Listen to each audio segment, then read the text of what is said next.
ആലുവയിലും പരിസര പ്രദേശങ്ങളിലും തുടർച്ചയായി മോഷണം നടത്തിയിരുന്ന സംഘം പിടിയിൽ. ഇതര സംസ്ഥാനക്കാരായ 4 അംഗ സംഘത്തിനെയാണ് ആലുവ പോലീസ് പിടികൂടിയത്. പ്രതികളെ കോടതിയിൽ ഹാജരാക്കി റിമാൻഡ് ചെയ്തു.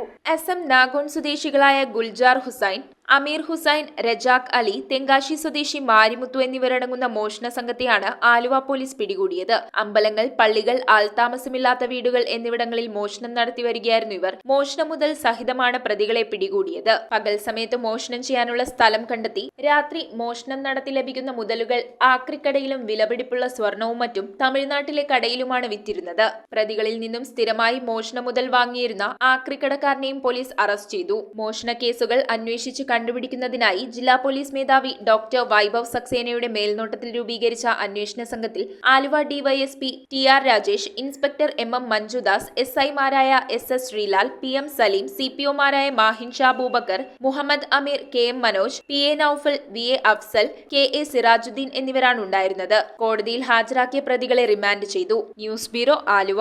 Transparent, light weight, new design, traditional design, അങ്ങനെ നമുക്ക് ഇഷ്ടമുള്ളതൊക്കെ നോക്കിയെടുക്കാൻ എവിടെയാ സ്ഥലം? Wallet Jewellers. നീ ആഗ്രഹിക്കുന്നതെല്ലാം ഇവിടെ കിട്ടും. Wallet Jewellers. ഇനി സ്വർണം വാങ്ങാം ആലുവയിൽ തന്നെ.